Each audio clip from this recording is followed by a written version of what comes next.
Реконструкция исторических событий стала еще одной яркой страничкой Всероссийского фестиваля гравюры и украшенного оружия. 2 октября в городском сквере развернулось настоящее сражение.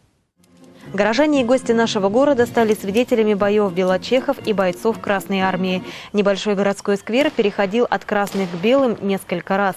Потери были и с той, и с другой стороны.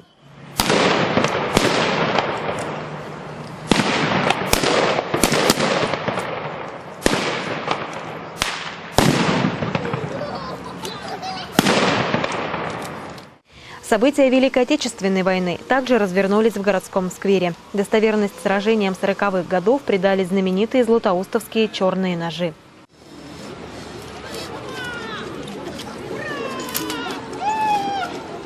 Златоусту письмо мы послали, что уральский подарок хорош, что боятся фашистские гады наш уральский стальной черный нож.